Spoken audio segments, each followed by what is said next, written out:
¿Qué tal? Muy buenos días a todos. Bienvenidos a esta tercera jornada de este Congreso Internacional sobre Gobierno, Riesgos, Auditoría y Seguridad de la Información SIGRAS en esta 16ª edición.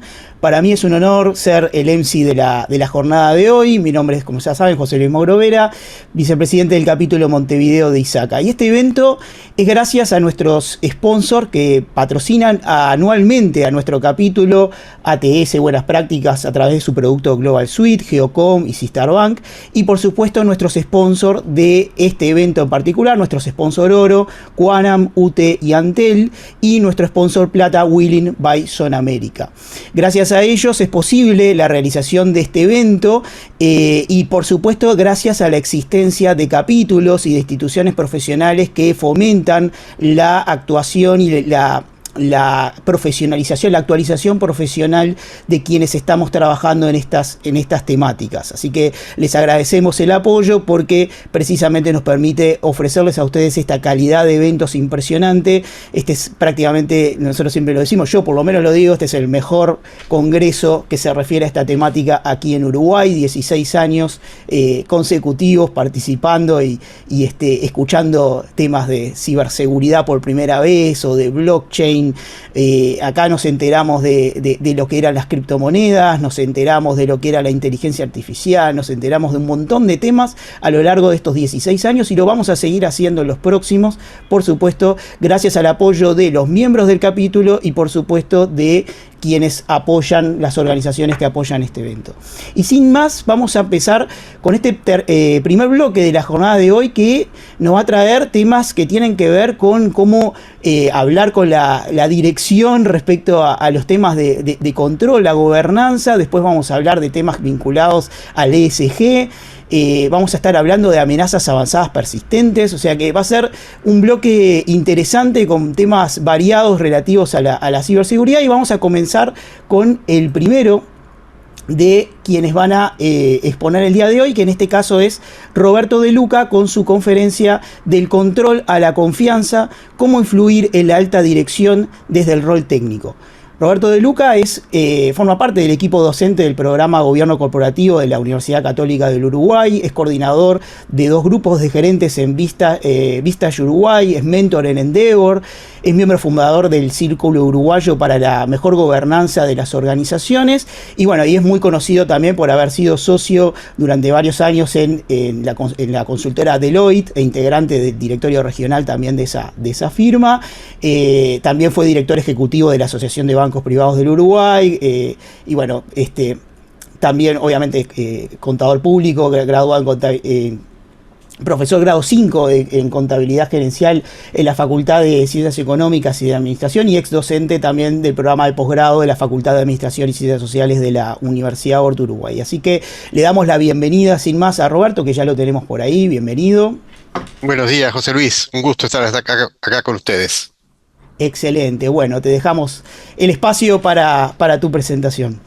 Bueno, espero que el resfrío, el resfrío goza de buena salud, no así yo, me permita expresarme sin dificultades. Excelente. Bueno, en primer lugar agradecerles a ISACA y a los organizadores del evento desde el Congreso por esta invitación y obviamente a todos los participantes por estar aquí. No necesito aclararles que yo no soy un experto en ninguno de los temas que dominan los expertos de ISACA. No tengo ninguna de las certificaciones valiosas que ustedes tienen. En realidad mi experiencia viene de otro lado, como decía José Luis. Me desarrollé muchos años trabajando en consultoría, luego después fui CEO y miembro de directorio de varias organizaciones, y ahí aprendí a valorar y a respetar el trabajo que hacen los especialistas en estos temas. Naturalmente no vengo a charlar de temas técnicos, sino mi idea es reflexionar juntos en cómo los técnicos podemos influir en que se tomen mejores decisiones en las organizaciones. Ese es el tema central. Cómo influir en la dirección, cómo comunicarnos con la dirección, cómo generar confianza con la dirección para que, en definitiva, se tomen mejores decisiones. Tengo claro que los especialistas que trabajan en las áreas de ISACA, los marcos conceptuales, ya trabajan todos estos temas. Es decir, no vengo con ustedes con ninguna fórmula mágica ni nada por el estilo, sino simplemente aspiro a reflexionar juntos y que cada uno de ustedes pueda llevarse una o dos ideas de este tema puedo trabajarlo. Con eso ya me siento satisfecho. Lo otro que me gustaría destacar en el inicio, esto que les pasa a ustedes nos ha pasado a todos los que hemos sido especialistas en distintas áreas. Yo en mi vida profesional como que estuve en varias áreas. Primero estuve en contabilidad, después en finanzas, después en mejora de procesos, sistemas de información, gestión del cambio, varias áreas. Y en todas me pasó lo mismo. Sentía que los directivos de las organizaciones no conocían de mi área. No conocían de contabilidad, no conocían de finanzas, o no conocían lo suficiente de contabilidad, o suficiente de finanzas, o suficiente de cómo gestionar un cambio. Así que ese es un desafío común para todos, y bueno, sobre eso tenemos que trabajar. Yendo ya más en particular a los temas relacionados con vuestro trabajo, tenemos una característica muy especial, ¿no? Primero, el tema de la tecnología, de las decisiones de tecnología y temas relacionados siempre ha estado en la mesa del directorio, pero hoy más que nunca, porque todas las organizaciones de alguna forma hoy son empresas tecnológicas. ¿Ah? La mayoría de las empresas no podrían operar si no toman buenas decisiones en las áreas tecnológicas, riesgos, seguridad y temas relacionados. Entonces, eso es un tema que le da mucho más relevancia a vuestros temas en la mesa del directorio, pero todavía existen muchas personas que no conocen adecuadamente los temas tecnológicos, además cambian tan rápidamente que hace que las dificultades sean mayores que lo que puede pasar en otras áreas de conocimiento. Entonces, la complejidad de los temas de tecnología n- no nos ayudan, ¿ah? Y dificulta que muchas veces la dirección puedan tomar las decisiones de inversión, de costos, entender los riesgos asociados, que a veces lo hacen mucho más fácil en otros temas que en los temas de tecnología. Y aquí me quiero referir a cómo es percibido nuestro trabajo profesional. ¿Ah? Entonces, creo que este modelo, que lo he modificado porque me parecía que no reflejaba todo lo que tenía que reflejar, nos puede ayudar a reflexionar sobre eso. Nuestro trabajo profesional es percibido, obviamente, en primer lugar, por los hechos, por lo que hacemos, por los resultados, por los objetivos que cumplimos. Y eso es lo esencial, obviamente. Pero eso es necesario, pero no es suficiente. ¿Tá? Para la percepción de nuestro trabajo profesional es importante la comunicación, porque hechos sin comunicación no logramos que lo que hacemos llegue a las personas que tienen que tomar decisiones, que las personas que tienen que tomar decisiones entiendan nuestro trabajo. Pero no es solo comunicación específica, sino que en definitiva juega el relato. ¿Ah? A veces la palabra relato puede tener un sentido no positivo, no es así como lo estoy tomando, es decir, en nuestra vida tenemos relatos, construimos relatos. Por ejemplo, relato de nuestra vida. Cada uno de nosotros tiene para sí mismo su relato, ¿ah? En el cual obviamente hay todo un tema de interpretación. En todo relato se toman hechos, pero hay algunos hechos que se magnifican, hay otros hechos que se minimizan y hay incluso hechos que se ignoran. Y obviamente cada vez que vamos haciendo un nuevo relato, ese relato se va modificando. Y eso forma parte de lo que nosotros tenemos que tener claro. Entonces, la percepción profesional de nuestro trabajo, perdón, la percepción de nuestro trabajo profesional está influido por tres factores interdependientes en principio. Los hechos, cómo lo comunicamos y cómo construimos ese relato que relaciona esos hechos eh, que hemos vivido. Y a mí me quedó la sensación que nos está faltando algo más, que me cuesta hasta encontrar el nombre, que es lo que puse en el medio de ese triángulo, el triángulo blanco, la experiencia vivida o los momentos de verdad. Hay determinados aspectos, pequeños aspectos, sutiles, que transforman a veces la comunicación, la relación y la confianza. Distintos autores, como Goleman le llama el tono, la cortesía, la atención. Kotler habla de eso, ese valor percibido que está más allá del trabajo, del producto central. Quizás lo que más me gusta es la expresión de Hesketh, que habla de momentos de verdad, que confirman o cambian impresiones. Es decir, esas acciones pequeñas que hacemos que tienen gran impacto para generar influencia y reputación. ¿Cómo actuamos ante una situación de una crisis? ¿Cómo escuchamos a aquel que no nos entendía? Y eso también forma parte de lo que es la percepción de nuestro trabajo profesional.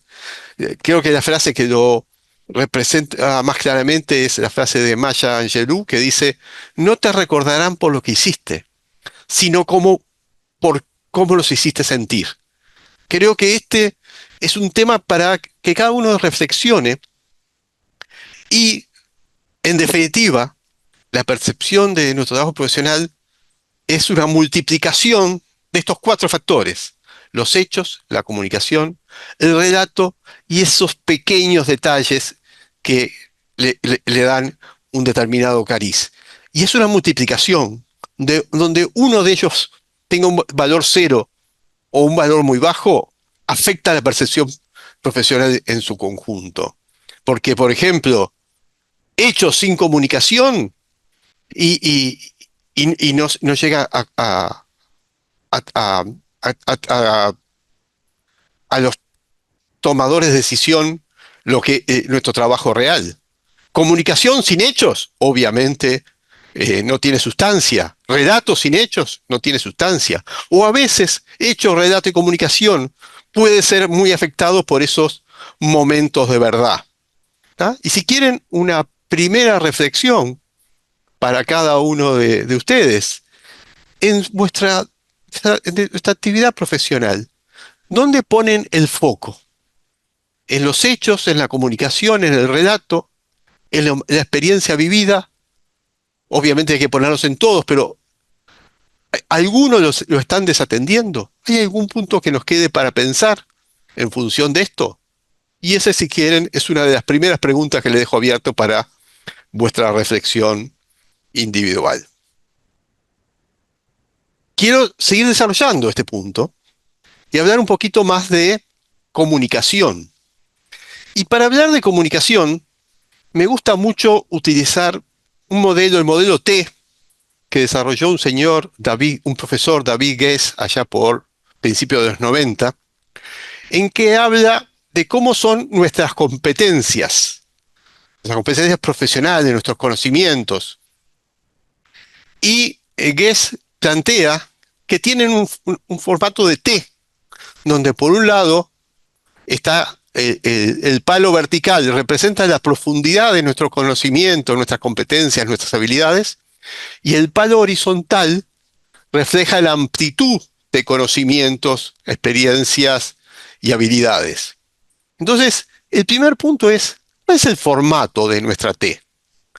Y obviamente podemos encontrar personas como la imagen que está más a la izquierda, que muestra una T que se transforma en una I, con un palo vertical muy profundo, con mucha profundidad. Es el perfil de aquellas personas realmente expertas en su ámbito de actuación, que tienen un conocimiento destacadísimo y que aportan muchísimo desde el punto de vista técnico, pero con una amplitud muy baja, digamos, o casi nula.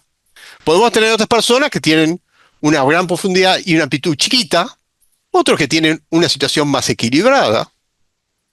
Y también podemos tener, y se ha dado, y muchos de ustedes seguramente están, personas que han desarrollado más de una área de especialización, o sea que tienen profundidad en más de un área, y eso realmente permite un gran aporte porque pueden combinar los conocimientos de dos áreas. No sé, alguien que estudie ciberseguridad y que ha estudiado negocios.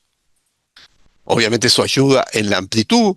O personas que hayan tenido hasta más de dos especialidades y eso va generando más amplitud. Y podríamos llegar a encontrar, la última imagen, personas con una gran amplitud y un conocimiento de muchas disciplinas, obviamente. Cuanto más disciplinas yo esté manejando, la profundidad va a ser menor. Esto en algunos lugares es muy bien visto, porque son personas que tienen una gran capacidad de entendimiento de muchos temas, ¿tá? Sin profundidad en ninguno de ellos, pero sí, ¿entendió?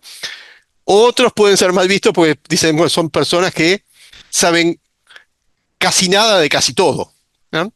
Entonces, la primera pregunta es, ¿dónde estoy yo? ¿En cuál de estos dibujos o cuál es mi dibujo? ¿Cuál es mi T?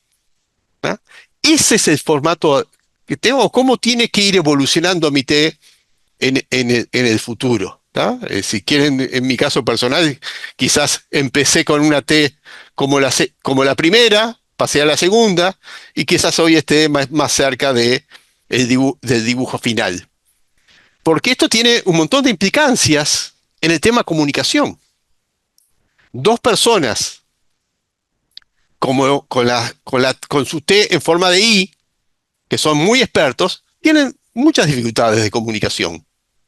¿Ah? Un- Cuanto más ampliamos el palo horizontal de la T, la comunicación es más fácil. ¿Tá? Y eso es lo que tenemos que empezar a reflexionar y entendernos de nosotros y decir, bueno, ¿cómo puedo ir transformando mi, mi T para facilitar la comunicación entre autores? ¿Cómo es la otra persona con la cual me quiero comunicar? ¿Ah? Y ahí aparecen un montón de desafíos. Y el principal desafío que aparece hoy día en muchas de las organizaciones es lo que decían nuestras abuelas, tenés que saber idiomas. ¿Ah? Y acá no me estoy refiriendo a lo que hablaban nuestras abuelas de saber inglés o francés o chino o japonés. Los que vivimos en las organizaciones de hoy en día tenemos que ser políglotas, tenemos que saber idiomas, pero me refiero a los idiomas de los otros especialistas de la organización. ¿Ah? Me refiero que tengo que entender de negocios, tengo que entender de dirección de empresas, tengo que entender de estrategia, si me estoy hablando con la dirección general, o tengo que entender de finanzas si estoy hablando con el gerente financiero, o tengo que entender de temas comerciales si estoy hablando con el gerente comercial, o así sucesivamente. Claro, es imposible saber de todo, pero tengo que entender lo básico para poder comunicarme con cada uno de ellos, porque de ahí se empiezan a construir los diálogos, los puentes. ¿Ah? Entonces, necesito empezar a hablar otros idiomas y cuanto más idiomas pueda hablar, mayor va a ser mi relación, la confianza y la capacidad de influir en la toma de decisiones. Porque hablar esos otros idiomas me permiten comprender la realidad, las prioridades y las limitaciones del otro. Ustedes dirán, bueno, todos tenemos que hacer esfuerzo. Naturalmente, todos tenemos que hacer ese esfuerzo. Este, yo tengo que aprender más de negocios y de finanzas o de estrategia, y los que están en finanzas tienen que entender más de tecnología, seguridad, ciberriesgos. Bueno, tenemos que generar ese ambiente, pero nosotros creo que de alguna forma tenemos que tomar la proactividad, porque como dice ahí, lo que no se comunica bien, no se decide bien, y ese es un tema bien relevante para mejorar la comunicación, la confianza y la influencia. Este, Obviamente, para desarrollar esa comunicación, tenemos que entender al cliente. Lo mismo que nos pasa con los clientes externos, nos pasa con los clientes internos. Y entender el contexto es un tema bien relevante. Y ahí me refiero al modelo de negocios, a la situación financiera, a la cultura y liderazgo de la organización, a la actitud ante el riesgo. Si yo no entiendo cuál es la actitud ante el riesgo de los directivos, mis propuestas no van a estar alineadas. Si no entiendo sus experiencias previas, qué les pasó en decisiones anteriores con estos temas, eso va a influir significativamente en sus decisiones actuales. Y si yo no las entiendo, no las voy a poder explicitar y no voy a poder plantear soluciones acorde. Si no entiendo sus preocupaciones, ¿ah? Y eso es el marco necesario para, de base para poder desarrollar una buena comunicación. Como decíamos además, por lo menos los especialistas en estas áreas tienen que entender un conocimiento básico de estrategia, de finanzas, de normativa, plantear los temas en formato de escenarios, no solo hallazgos, en desarrollar su capacidad de influencia. Y naturalmente, y aquí repito un poco, pero me parece que quiero hacer énfasis en la comunicación, en hablar su idioma, sin jerga o con la menor jerga posible, y ayudarlos a entender lo básico, porque ayudarlos a que ellos nos entiendan. Yo recuerdo de hace muchos años atrás, que ante esta frustración de que a veces los directivos no entendían los temas, había desarrollado incluso talleres o actividades de capacitación para contabilidad para no directivos, para que entendieran lo básico que tenían que entender de contabilidad, o finanzas para no directivos, para que entendieran, perdón, finanzas para no especialistas, quise decir finanzas para directivos, que tuvieran los conocimientos básicos con los cuales ellos pudieran entender los problemas que uno tiene en el área de finanzas. Y así sucesivamente. Y también los invito a ustedes, y que seguramente ya lo hacen, para que impulsen, para que sigan trabajando en estos mecanismos de formar a los otros actores de la organización en los conceptos básicos que nosotros manejamos. Eso facilita la comunicación y al facilitar la comunicación nos ayuda a tomar mejores decisiones que es lo que queremos tomar, que es lo que queremos hacer en definitiva. Espero no haber ido muy rápido. Y aquí quiero eh, hacer una propuesta, ¿ah? Una de las tantas propuestas, probablemente ustedes ya tengan esquemas de este tipo, pero me parece, por ejemplo, que para hacer un planteo, usar un modelo como este de las 5P, ¿ah?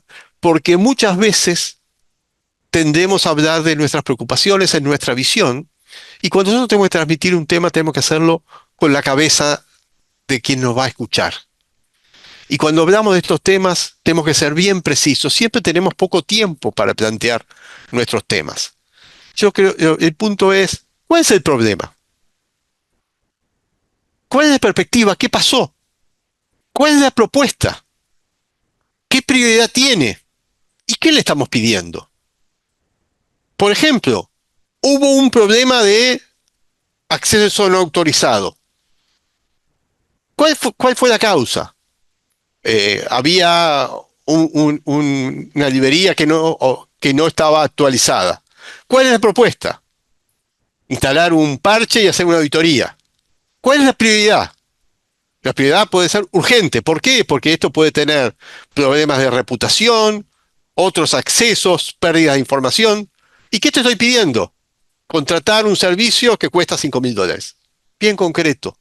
¿Ah? Y evitar en estas conversaciones que pase, a mí me pasaba muy seguido, no sé si a ustedes pasa, entrar, cuando no se entiende bien el problema, entrar en los detalles, en la anécdota, y qué pasó, y cómo es que entran, y qué pasó en otros lados, y dedicamos el tiempo necesario para tomar una decisión, el 90% a temas de detalle, y no al centro del problema. Y creo que ahí podemos avanzar suficientemente si nos centramos en el centro del mensaje y vamos con un mensaje bien claro, bien concreto. Si seguimos avanzando en esto, y obviamente quien me escucha se puede quedar hasta ahora la idea de que la comunicación es nosotros emitiendo y del otro lado tenemos receptores pasivos. Obviamente esa no es la idea.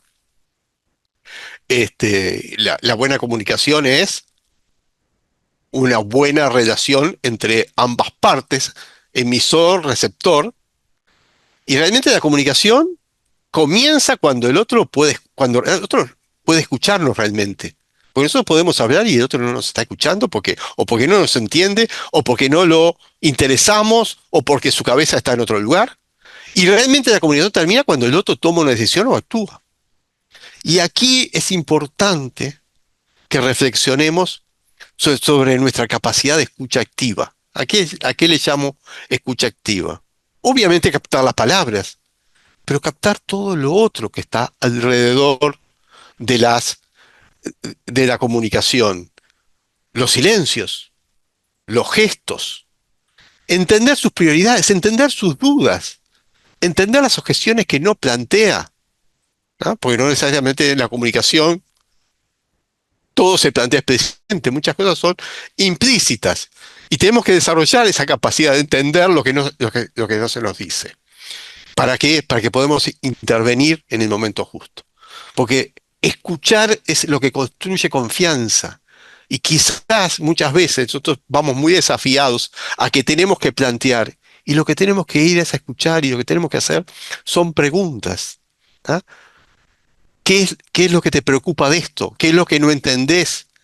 ¿Cuáles son tus dudas? Porque eso nos permite construir esa confianza que en definitiva ayuda a que lo técnico se transforme en decisiones y obviamente evita malos entendidos, de los cuales es toda relación humana lo tiene. El otro punto que me parece que quiero plantearles es, bueno, ¿cómo desarrollamos nuestra capacidad de influencia? Y acá hay tres pasos, por lo menos entiendo que deberíamos seguir. Pasos que no es que los hago una vez, pasos que lo hago una vez y al tiempo vuelvo y vuelvo a hacer el ciclo y vuelvo a mejorar y al tiempo lo vuelvo a hacer y este es un proceso continuo. Pero debe incluir autoconocimiento, conocer nuestras fortalezas y nuestras debilidades, ¿ah?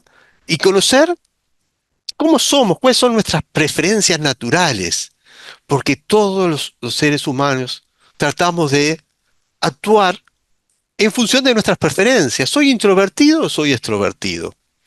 Cuando capto la información, me gusta mirar la información conceptual globalmente o me focalizo en los detalles. Cuando tomo decisiones, ¿considero el impacto en otras personas o en otros sectores? Cuando, cuando me gusta anticipar las decisiones para tener todo bajo control, o me gusta tener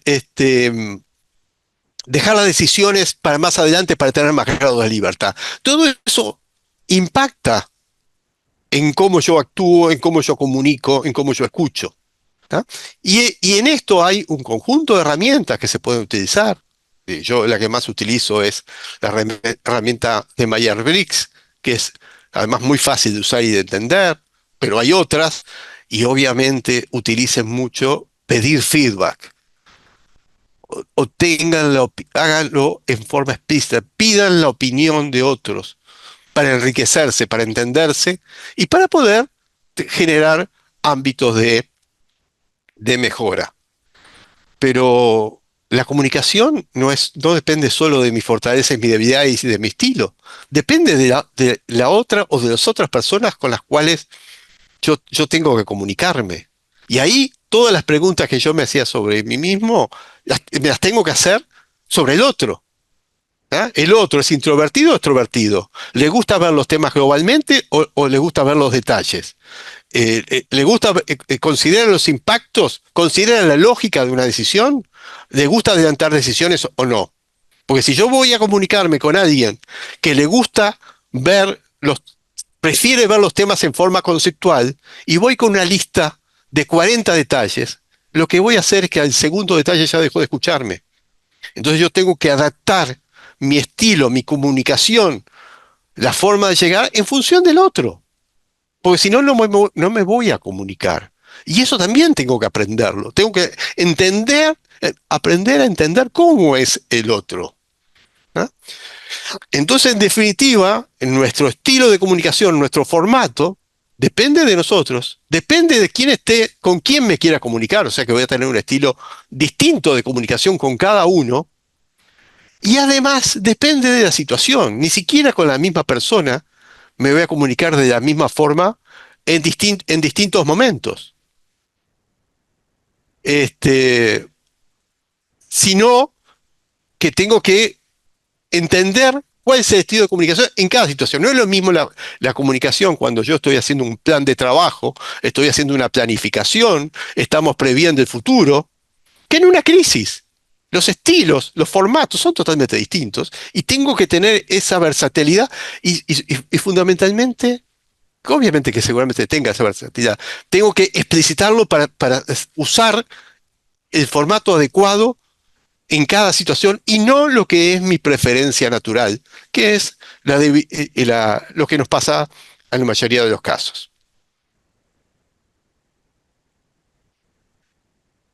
El otro punto es cómo construimos confianza, cómo seguimos construyendo confianza. Y aclaro, no estoy pensando que ustedes no lo hacen, simplemente estoy tratando de reflexionar con ustedes cómo incrementamos ese proceso de construir confianza. Muchas veces, obviamente somos excelentes profesionales y queremos hacer el mejor trabajo técnico y lo hacemos, eso no hay duda. Y como decía hoy cuando veíamos el modelo de percepción profesional, eso es necesario, pero no es suficiente. El punto es, para construir esa confianza y esa influencia, ¿cómo me relaciono con los otros actores? ¿Cómo me relaciono con el directorio, con los CEOs y con los gerentes de áreas? Y yo le planteo aquí, ustedes lo tienen incorporado, pero no deberíamos explicitar más, por ejemplo, que el propósito de mi área es fundamentalmente apoyar a que los otros logren sus objetivos. Y cuando digo apoyar, le agrego más la palabra proactivamente. Yo voy a impulsar a los otros a que logren sus objetivos, a que mejoren sus objetivos y que todo lo que sabemos, conocemos y las competencias que tenemos en el área lo van a servir para posibilitar que los otros logren ese objetivo. Y eso implica nuestra participación muy activa en todas las etapas de dirección y gestión de la empresa, tanto sea en la estrategia, por ejemplo. Obviamente que nuestras áreas tienen que participar en la estrategia. Y tienen que participar en la estrategia protegiendo y tienen que participar en la estrategia generando oportunidades. Obviamente, siempre tenemos un rol importante en marcar debilidades y amenazas, pero tenemos que darle la misma importancia a marcar fortalezas y oportunidades. ¿Ah? Y tenemos un rol importante en ayudar a las otras áreas y a las empresas en su conjunto en la planificación para operativizar esos objetivos estratégicos, en la ejecución, en el monitoreo y en el ajuste. Y si ese es la forma que vamos a explicitar nuestro propósito de área, obviamente vamos a tener que tener indicadores que nos puedan medir cómo estamos apoyando a las otras áreas a lograr sus objetivos. Y esos van a ser los indicadores que van a medir nuestra performance. Planteo esto como para reflexionar. Bueno, hay posibilidades de explicitar en forma distinta nuestro trabajo. ¿Ah?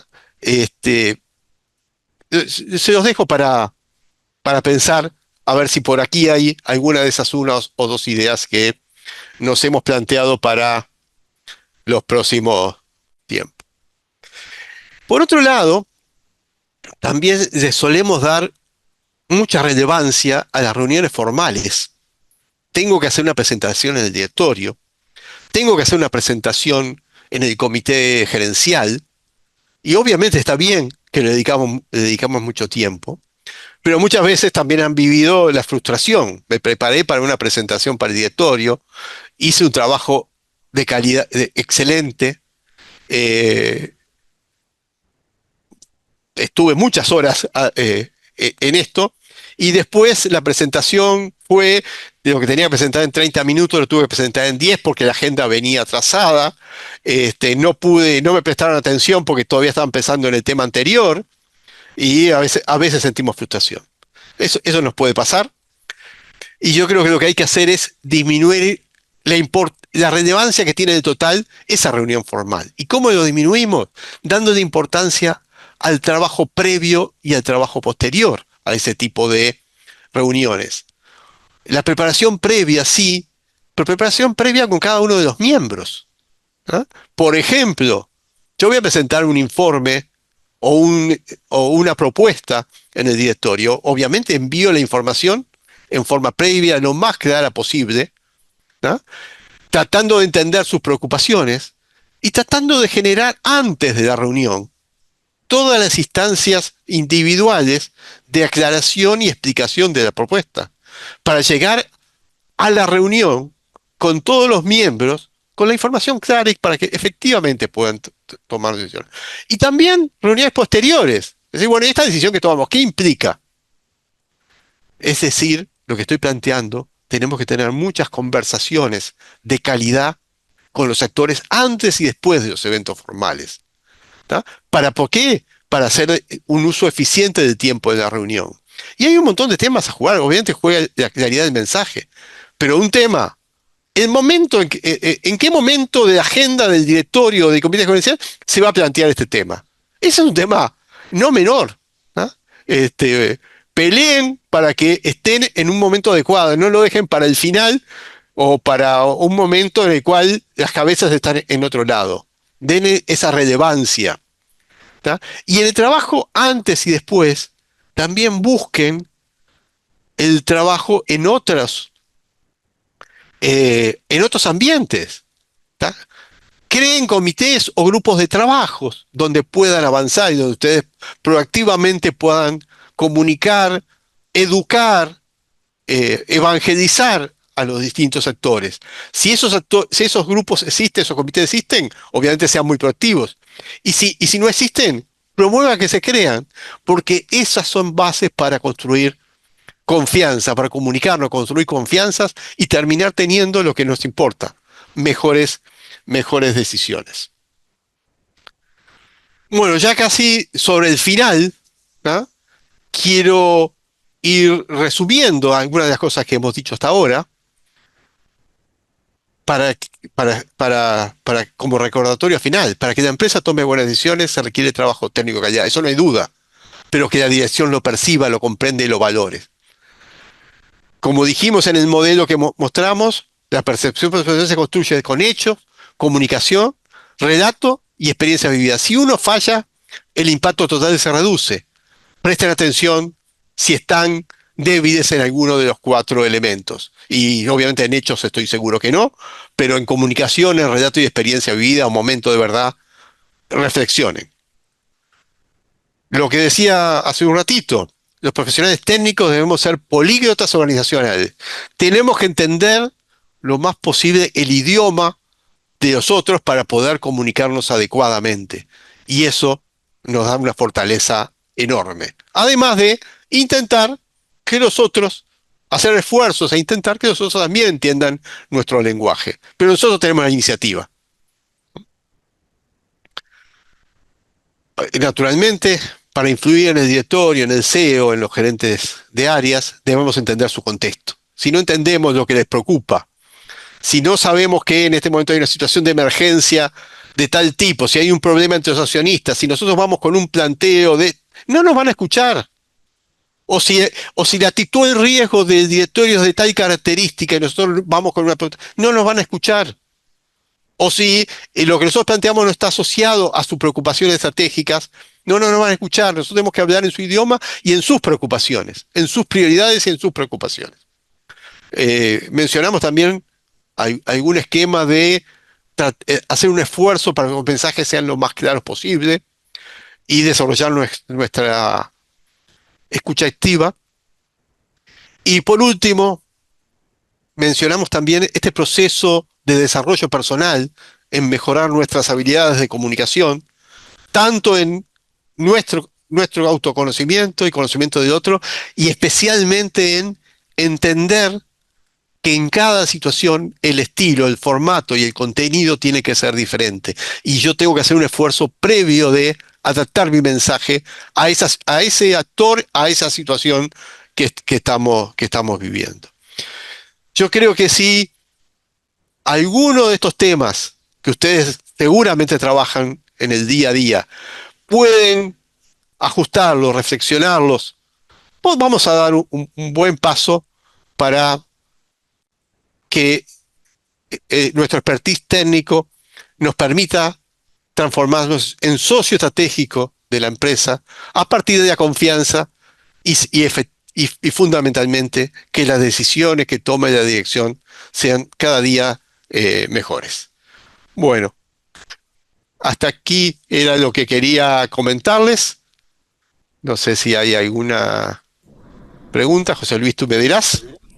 No, en principio, a ver, estaba mirando por ahí, todavía no tenemos preguntas de nuestros participantes. En realidad, a ver, en primer lugar, quería acomodar esto por acá. En primer lugar, agradecerte la presentación, pero yo sí tengo capaz que alguna pregunta porque he visto que, digamos, de la presentación me sentí identificado un montón porque a lo largo de estos años trabajando es clave la comunicación con las distintas contrapartes. A veces nos pasa que tenemos la situación en la cual nos cuesta conectar con la otra parte porque a veces queremos intentar de repente ofrecer algo, un producto, un servicio que entendemos que es importante, que pensamos que es fundamental porque tenemos el conocimiento y nos damos cuenta de la situación, y del otro lado nos damos cuenta de que no tienen ni idea de lo que le estamos queriendo decir y es más, hasta están como en la defensiva diciendo, bueno, este me quiere vender tal o cual cosa, y en realidad no damos con la manera de poder empatizar o hacer que se logre ver el mismo foco, el mismo problema, digamos, de darnos cuenta de la importancia que tiene el problema, la urgencia que tiene el problema y de qué manera podemos solucionar. Y ahí proponías el enfoque ese de las 5 Ps, y yo creo que eso es muy valioso, y no sé si querés aprovechar a contarnos también algún otro ejemplo también que seguramente te haya tocado, porque es algo que es bastante común. También pasa mucho en Uruguay con las empresas familiares, que de repente hay como que son más retacios a de repente escuchar a la otra parte. Bueno, ¿qué me va a enseñar que viene a hablarme sobre este tema cuando yo, mi familia y yo llevo 20, sí, claro, 30 años trabajando en esto y me viene a explicar cómo es que se hace tal o cual cosa? Y en el caso de tecnología hay veces que nos pasa muchísimo eso porque son temas que aparecen arriba de la mesa como consecuencia de la implementación o cada vez mayor el grado de automatización y de uso de tecnologías. Claro. Sí, además en los temas de tecnología se tiende a minimizar muchas veces lo relevante, los riesgos, por ejemplo, y después cuando hay algún problema, dice, pero ¿cómo nos pasó esto? No sé, seguramente eso nos pasa. Yo creo que ahí hay un trabajo, primero, tratemos de sentarnos del otro lado de la mesa, hasta hagámoslo físicamente. ¿Soy yo ahora el presidente de esta empresa? ¿O soy el accionista principal? ¿Qué está en mi cabeza? ¿Ah? Y cómo esto me juega en lo que es importante para mí. Y me parece que es un tema que no es menor. Las decisiones de riesgo, por ejemplo, que son decisiones muy comunes en temas de tecnología, los directivos tienen que ser conscientes del nivel de riesgo que están asumiendo. Y eso es responsabilidad nuestra que lo tengan claro. ¿Ah? Porque hay distintas posibilidades. Podemos tomar la opción A o la opción B. Estos son los beneficios, estos son los costos y estos son los riesgos. Pero que sean conscientes que están asumiendo riesgo. ¿Ah? Temas que no necesariamente a veces les quedan claros. ¿Ah? Y se minimizan. ¿Ah? Obviamente excelente, ustedes lo han vivido. Nos están llegando algunos comentarios. En realidad justo recién abrimos el chat por otro motivo, pero bueno, hay gente que está comentándolo por el chat y no ve las preguntas. Voy a leer algunos de los chats que estaban mencionados recién. Bueno, son unos cuantos. Por acá menciona Vladimir, dice que creo que es importante manejar el lenguaje del comportamiento. Muchas veces el reconocimiento de gestos ayudan a orientar alguna reunión o propuesta.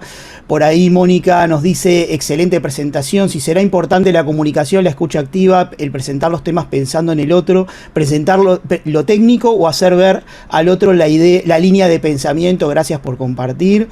Después Gastón, un amigo de la casa también, Gastón Lariau, dice un crack Roberto, con el fin de relativizar estas reuniones formales o de ir más al grano. ¿Qué rol juega en la traducción de ese mensaje al resto del público la inteligencia artificial o mecanismos de storytelling no tan asociados a la presentación técnica sino a la comunicación? Yo no sé si quiso decir inteligencia artificial o auditoría interna, porque vieron que él está en las siglas de IA. Sí, sin duda. Pero en definitiva, ¿cómo juega el storytelling en este caso? Bueno, un poco creo que lo mencionaba, pero que normalmente no le damos la importancia que tiene, por eso quise plantearlo en el modelo, ¿no? Porque en definitiva somos el relato que construimos. Y cuando nosotros contamos, esto pasó o esto no pasó, o esto pasó por tal motivo, hacer una adecuada relación de los hechos que han pasado ayuda a entender y sobre todo a fijar en nuestras cabezas determinados tipos de decisiones que hemos tomado, situaciones que hemos vivido, ¿tá? Y eso ayuda mucho después a la comunicación, porque a partir de los relatos que tenemos cada uno de nosotros instalados en nuestras cabezas, esa es la base para las decisiones que tomamos. Si nosotros sentimos que nunca ha pasado nada, creo que hay otra pregunta por ahí, dice, nunca ha pasado nada en esta empresa, ese es el relato que tenemos. Y entonces, si tenemos el relato que nunca ha pasado nada, minimizamos los riesgos. Entonces, ¿cómo hacemos para que ese relato quede acorde? Bueno, capaz que no es que nunca pasó nada, capaz que minimizamos las veces que pasó, o capaz... Y capaz que lo minimizamos porque como estábamos muy protegidos, eso tuvo un impacto muy menor. Entonces, construir ese relato, hacer una adecuada relación entre los hechos, darle la relevancia importante, la relevancia adecuada a cada uno de los hechos. ¿Tá? El ser humano tiene una gran tendencia a magnificar algunos hechos y a minimizar otros. ¿tá? Y solamente de ajustar esos pesos, a veces cambiamos radicalmente el relato. ¿tá? Nos ha pasado, dos personas que han vivido cosas muy similares, una tiene una versión muy positiva y otra tiene una versión muy negativa. Y vivieron lo mismo, simplemente porque están dándole importancia distinta a cada uno de los hechos. Y eso creo que está bueno reflexionarlo. Excelente. Bueno, muchísimas gracias por tu presentación. Nos quedó una pregunta ahí de Gabriel y Ana que está comentando por ahí. De repente capaz que les podés contestar. Sí, ahí, estamos en contacto para no pasarnos con el horario, porque la verdad, impecable. Excelente esta presentación. Te agradecemos un montón el haber participado en este SIGGRAPH y bueno, obviamente seguimos en contacto. Gracias a ustedes por la oportunidad de poder compartir. Excelente.